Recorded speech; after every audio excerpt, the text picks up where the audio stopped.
el mundo cambia, nos sorprende.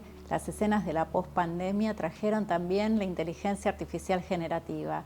Tenemos muchísimas preguntas que nos estamos haciendo todos los días en las aulas. Estos son los diálogos para repensar la enseñanza en escenarios de inteligencia artificial generativa. Soy Mariana Maggio y vamos a dialogar en este caso con Laura Penaca. Laura, tenés un muy amplio recorrido como tecnóloga educativa, especialista del campo. Creo que sos una de las que más claramente está en este momento trabajando cuestiones que tienen que ver con la inteligencia artificial generativa en la formación docente, en el recorrido de los institutos. ¿Qué estás haciendo? ¿En qué consisten estas experiencias y qué estás aprendiendo? Bueno, estamos tratando de conocer integral y críticamente qué es la inteligencia artificial generativa y un poco hacernos preguntas y demitificar, ¿no? Porque me parece que hay mucha incertidumbre, que hay mucho desconocimiento y que en los profes que se están formando, en las profes que se están formando, aparece una idea de muy negativa en general, como que bueno, que es un oráculo, que es mágico, que resuelve todo y que las corre del lugar de la enseñanza, ¿no? Entonces trabajamos un poco para entender y para considerar que la inteligencia artificial depende de lo que nosotros y nosotras hagamos con ella a partir del diálogo, de las preguntas, y también a pensar que puede ser un gran asistente muy sofisticado para rediseñar nuestras prácticas. Estamos trabajando fuertemente en eso. ¿Nos darías un ejemplo de lo que hicieron en el instituto? Vi, por ejemplo, en el Dora Costa, que las estudiantes estuvieron metiendo manos en la masa. ¿Qué cosas estuvieron haciendo? Bueno, fundamentalmente trabajamos en dos líneas. Generamos una biblioteca colaborativa de prompts, de instrucciones, para generar actividades, secuencias, propuestas de enseñanza. Y eso tuvo un trabajo fuerte de experimentación y de prueba, porque bueno, trabajamos con el chat GPT y con otras inteligencias artificiales generativas, generando instrucciones, pensando instrucciones y después entrando en un diálogo muy dinámico donde íbamos ajustando las producciones que nos devolvía el chat. Y después entonces podíamos tener un prompt más o menos definitivo que sumamos a esa biblioteca, ¿no? Bueno, obviamente además esto produjo, que es la segunda línea, una serie de propuestas de enseñanza que están construidas de manera colegiada con la inteligencia artificial, que luego nuestra idea es poder experimentarlas realmente en las aulas, ¿no? Y ver qué sucede con esto. Vi un gran entusiasmo entre las estudiantes. Me parece que hay algo de lo que pasó que desmonta esto, el mito y el miedo y esta sensación y decir, bueno, me veo como docente en los próximos años interactuando en esta escena y voy a saber cómo hacerlo con todo lo que eso significa. Sí, totalmente. Yo creo que la IA generativa, estos desarrollos, nos generan una gran oportunidad para el rediseño, ¿no? Porque ahora no hay de dónde agarrarse. O sea, con las tecnologías infocomunicacionales, con el surgimiento de Internet, por supuesto que trajo también cimbronazos y pensar que el docente podía ser reemplazado, que se ponía en jaque su autoridad o su saber didáctico, pedagógico, pero en este caso las IA lo que están generando es una implosión de la didáctica clásica, porque las actividades más comunes o muy comunes en la escuela, que son más de aplicación, de reconocer información o conceptos, de listar, de la memoria, digo, la evaluación, bueno, eso hoy se pone totalmente en jaque con el chat GPT, por ejemplo, porque los y las estudiantes lo resuelven con eso de manera eficaz y nosotras, las docentes, no nos damos cuenta. Entonces, bueno, la verdad es que eso genera una oportunidad porque no hay de dónde agarrarse y entonces hay que necesariamente pensar de nuevo. Eso también genera muchísima incertidumbre, ¿no? Entonces, tanto en la formación inicial que hago en los profesorados como en la formación continua que también estoy desarrollando. Entonces, ahí, bueno, decimos, bueno, listo, este es el escenario, entonces necesariamente tenemos que conocer qué es esto, entender que no es el oráculo, que no es magia, que depende de nosotros, de nuestros prompts, digamos, de nuestras instrucciones, del diálogo que construyamos con esa inteligencia artificial, y poder incorporarlo tanto en nuestras prácticas, para planificar, para pensar las propuestas, como después enseñarles a nuestros estudiantes y a nuestras estudiantes cómo usar, porque también la IA se equivoca mucho y también los estudiantes y las estudiantes que lo usan de una manera instrumental, bueno, resolveme este problema, haceme una sinopsis de este texto o un resumen de este libro, bueno, también están dejando de lado procesos cognitivos profundos, ¿no? Bueno, entonces eso también hay que enseñarlo. ¿Cómo hacemos, cómo usamos la inteligencia artificial para profundizar, ¿no?, nuestros procesos cognitivos y para aprender mejor? Laura, en este sentido, digo, hay como algo de nuestra primera vez, ¿no? Y la pregunta es, ¿cómo vos le entraste al tema? ¿Cómo se mete esto en tu cotidianeidad? Un poco cómo es tu propio proceso de aprendizaje y qué de esto está hoy entramado con tu manera de trabajar en lo personal. Sí, bueno, claramente. La verdad es que para poder comenzar a trabajar en la formación docente de este tema en particular, primero tuve que sentarme a experimentar mucho, a meterme en ese mundo, como un proceso de inmersión, ¿no?, en estos chats, en los de generación de imágenes, en toda la variedad que hoy existe, digo, ¿no?, a partir de que tomó como agenda pública. También entender un poco la historia, ¿no?, porque no es algo que surgió hoy, es algo que se viene construyendo desde la Segunda Guerra Mundial. Entonces, eso también nos da una pauta, entender el proceso histórico, cómo fue, bueno, porque también le quita como esa opacidad que tiene, ¿no?, el tema. Entonces, primero estuve investigando mucho, estudié mucho, me senté sobre todo a experimentar y a hacer, porque no hay manera de meterse con esto si no es poniendo las manos en la masa. Y después de esto empecé a pensar y a probar cuestiones en mi vida diaria, que por ejemplo el chat realmente o cualquier otra inteligencia artificial funciona como un asistente sofisticado. Economiza acciones, procesos, operaciones que por ahí son más formales, más burocráticas. En algunos procesos cumple algunos pasos que por ahí son más de rutina y deja lugar, ¿no?, para cuestiones más creativas. No sé, recopilar, organizar información para después poder pensar un proyecto. Entonces, bueno, hay una primera parte que la puede hacer el chat o la inteligencia artificial perfectamente. Entonces empecé a probar en mi vida diaria y después en las clases que preparo. Cómo podía preparar las clases con el chat. Y ahí me cambió totalmente el diseño de mis clases o mis procesos más creativos, porque se dio algo que me resulta como muy novedoso, que es como ver mi pensamiento externalizado en la IA, ¿no? Como que se genera un diálogo con uno mismo en un punto, porque la IA depende de lo que vos le vas preguntando y a partir de lo que te contesta vos vas haciendo ajustes y vas haciendo intervenciones. Entonces es un poco como pensar, ¿no?, con vos mismo, pero teniendo ahí enfrente a alguien que organiza, resume, ¿no?, y va poniendo como afuera ese pensamiento. Y la verdad que yo pude profundizar procesos más creativos y de diseño más originales que los que venía como generando previamente, ¿no?, a incorporar la inteligencia artificial. Qué interesante, Laura, este planteo que tiene que ver con una revisión de nuestra manera de trabajar, de construir conocimiento, de generar anticipaciones.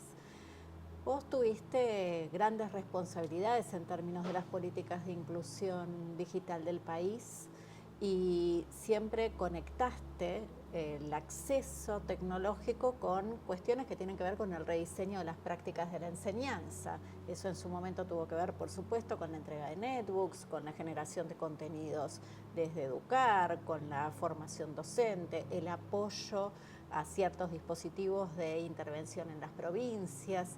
En esa escena, ¿qué trae la inteligencia artificial como diferencial? Bueno, me parece un poco, lo mencioné antes, el tema de que tiene mayor alcance respecto de, voy a usar esta palabra, el hackeo a lo clásico. Me parece que eso es un diferencial y creo que construye mejores condiciones para usos o para inclusiones que se corran de lo instrumental, ¿no? Me parece que con las tecnologías de la información y la comunicación al inicio y los dispositivos, podía plantearse, ¿no? De hecho, los docentes y las docentes, era muy masivo este planteo que, bueno, es una herramienta, pero nada más que una herramienta, ¿no? Y yo lo tomo si está. lo y si tomo, no, claro, ¿no? Pero si no, me quedo acá en mi zona de confort y, bueno, y listo. Y lo hago igual, enseño igual y bueno. Y me parece que ahora eso se desarma un poco, ¿no? Porque claramente la IA se mete con, digamos, o nos permite hacer foco en toda la trama que se construye desde el punto de vista cognitivo, epistemológico, cultural, con mayor profundidad. No es que antes las tecnologías de la información y la comunicación también, pero para mí era más difícil ponerlo sobre la mesa como algo ineludible en la escuela, ¿no? Desde las políticas. En cambio ahora me parece que esto nos construye mejores condiciones para pensar esa trama. Y me parece que ahí el diferencial también de las políticas de inclusión digital tiene que ver con poder experimentar, con poder investigar, con poder documentar y generar conocimiento didáctico original. Como una didáctica que requiere este tiempo, ¿no? Que es un tiempo, como vos decís, de gran complejidad. En tu mirada, si crees que tiene que ver más con la investigación y con este panorama de lo que implica reconocer que están ocurriendo cosas, pero que no necesariamente están siendo documentadas a los efectos de construir conocimiento sobre unas prácticas de la enseñanza rediseñadas. ¿Qué recomendaciones nos podés hacer? ¿Cómo nos podríamos organizar para empezar como a compilar, tal vez incluso con apoyo de la inteligencia artificial, todo esto que empieza a suceder? Sí, totalmente. Creo que ahí es un punto importantísimo que mencionás. A mí me parece que una de las primeras cosas que tenemos que hacer es desarrollar. Tenemos que generar desarrollos propios con IA, ¿no? Modelos didácticos, propuestas, pero también desarrollos de sistemas que nos permitan dar respuesta, esto, ¿no? Procesar gran cantidad de datos, sistematizar, es más, hasta quizás corrernos y evitarnos algunas tareas más burocráticas que forman parte de los sistemas educativos, porque así destinamos mayor tiempo con los equipos de conducción, con los equipos de supervisión, con los docentes y las docentes y con todos los actores de la comunidad educativa a poder experimentar, documentar, investigar, porque la verdad es que no hay muchos mojones, o sea, hay muy poco. Entonces, para mí hay que construirlo en territorio, colegiadamente, muchas experiencias. Nosotros estamos haciendo formación situada en servicio en el municipio de Pilar y estamos intentando que todas las propuestas que se van generando y se van probando en las aulas estén documentadas y estén disponibles en un portal, ¿no? Entonces, me parece que ese es un punto fuerte que hay que empezar a trabajar. El tema del desarrollo también, estamos intentando generar también y desarrollar nuestros propios chatbots, ¿no? que respondan a necesidades que tenemos en nuestras escuelas. Eso, por supuesto, tener el tiempo para formarse, requiere de inversión todo esto, por supuesto, como siempre. Y después me parece que hay muchos equipos, bueno, en Provincia de Buenos Aires fundamentalmente, ¿no? Tenemos consejeros escolares, tenemos los equipos de supervisión, tenemos los equipos de las secretarías de educación de los municipios, tenemos, bueno, hay que trabajar muy fuerte con esos equipos para que puedan ser catalizadores, digamos, y capilarizar estas instancias de probar, acompañar, documentar. Me parece que eso es una de las cuestiones fundamentales que hay que trabajar. La construcción de esta didáctica de este tiempo, de un tiempo raro, pero que nos vuelve a empujar a pensar en qué sucede adentro de las aulas. Hay, Laura, un tema que te importa mucho, que también venís abordando de manera sistemática, y es el trabajo con estudiantes, ¿no? Con estudiantes que los reconocemos también en los atravesamientos de este tiempo, en ciertas dificultades que tienen que ver, como dice Karina Kaplan, con el sufrimiento social. Pero se abre un mundo con estos temas para los jóvenes y las jóvenes. ¿Qué estás haciendo? ¿Qué cosas, qué experiencias te parece que pueden no solamente ser actuadas, sino que pueden ser actuadas adentro de las escuelas e incluso con los equipos docentes que tenemos, ¿no? Tal como están? ¿Qué hay ahí para aprender? Bueno, es un desafío enorme, ¿no? Las juventudes, las adolescencias hoy, sobre todo en la escuela secundaria, me parece que hay que involucrar, ¿no? Recién hablábamos de la didáctica para este tiempo, yo creo que esa didáctica tiene que ser fuertemente territorial, colegiada y comunitaria, construir una red muy fuerte que sostenga y contenga a nuestras juventudes. Y ahí eso lo podemos hacer tranquilamente en todas las escuelas, porque para mí tiene que ver con generar espacios de diálogo, espacios de desconexión también, ¿no? Porque suceden muchas cosas con la inteligencia artificial, ¿no? Hay cuestiones de fake news, de armar y reconfigurar imágenes, de invasión a la privacidad. Digo, como todas tecnologías tienen sus desafíos, sus riesgos y muchísimas oportunidades. Y esto se puede trabajar cuando uno piensa la tecnología en esta trama que te decía antes, ¿no? Epistemológica, cognitiva, cultural, social, y entonces lo mira de manera compleja y atrapa esa complejidad y de manera integral. Entonces me parece que generar espacios donde los y las jóvenes puedan contar qué les pasa, se sientan contenidos y con confianza, que tengan espacios donde puedan jugar, donde puedan leer, donde puedan desconectarse un rato y conocer otros ámbitos. Me parece que ahí la escuela tiene que abrirse hacia la comunidad muy fuertemente y hacer red y tener muchos nodos, ¿no? Que la escuela sea el centro, pero tener nodos, el club, los comercios, las familias, hacer algunos acuerdos bueno, sobre todo para sentarse a hablar, para que nunca dejemos de hablar y de sentarnos, de juntarnos y decir, bueno, a ver qué nos está pasando, cómo estamos viendo, ¿no? Tener una mirada que una un poco, que tienda puentes entre los territorios digitales, en donde están nuestros estudiantes, y bueno, y los territorios físicos de la escuela y del barrio, de la comunidad. Tuve la oportunidad hace relativamente poco tiempo de sentarme a hablar con estudiantes en una experiencia que vos misma creaste. Y los estudiantes quieren tener esta educación compleja que requiere vivir en este entorno híbrido de la pospandemia.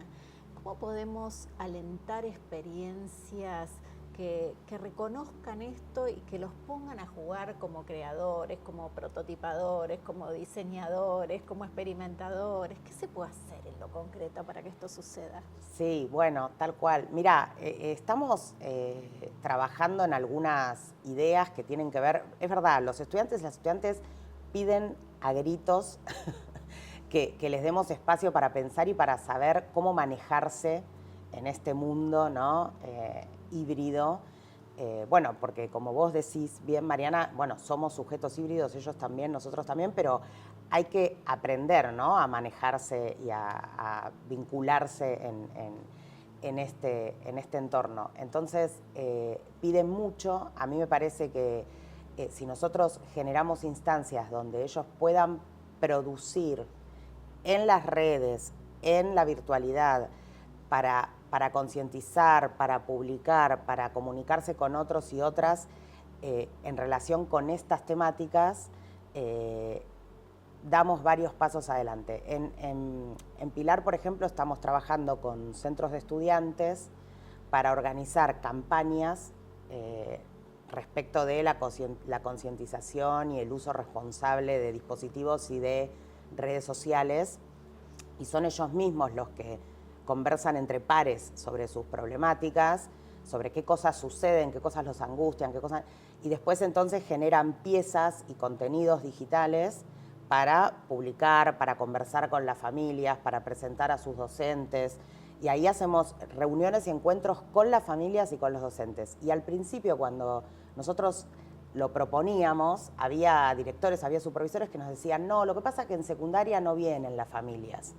Eso lo puedes hacer en primaria, en secundaria no. Y bueno, puedo mostrarle fotos de algunos de los primeros encuentros, así lleno de familias, porque los estudiantes y las estudiantes realmente lo necesitan y entonces generan esas condiciones, insisten, dicen, no, tenés que venir. Y también las familias están preocupadas. Totalmente. Y tampoco saben qué hacer muchas veces, ¿no? Con esto que sucede, ¿no? De, bueno, filmar peleas o decir, poner comentarios o inventar cosas y mandarlas o trucar una foto. Digo, bueno, entonces que todos nos sentemos a pensar sobre eso, pero con un protagonismo fuerte de los jóvenes respecto de escucharlos, de qué realmente les pasa y de que puedan producir en ese marco y generar estrategias en ese marco, siempre acompañados por nosotros, por nosotras, me parece que es un buen punto de partida.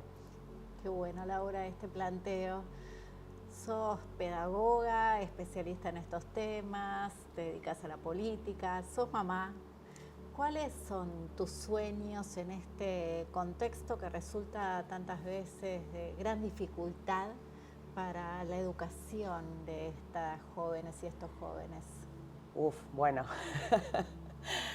Y mira, mi sueño es que construir una escuela que mire al mundo todo el tiempo, que mire hacia afuera todo el tiempo, pero que también se dé vuelta y mire a los estudiantes a los ojos, que escuche mucho, que abrace a todos y todas, que los sostenga, pero no solamente, digamos, bueno, desde lo emocional, lo personal, lo subjetivo, por supuesto que sí, pero para mí el sostenimiento más fuerte de la escuela tiene que ser ofrecerles la mejor propuesta posible, una propuesta de enseñanza que sea relevante y que les permita trazar un proyecto de vida que los incluya, ¿no?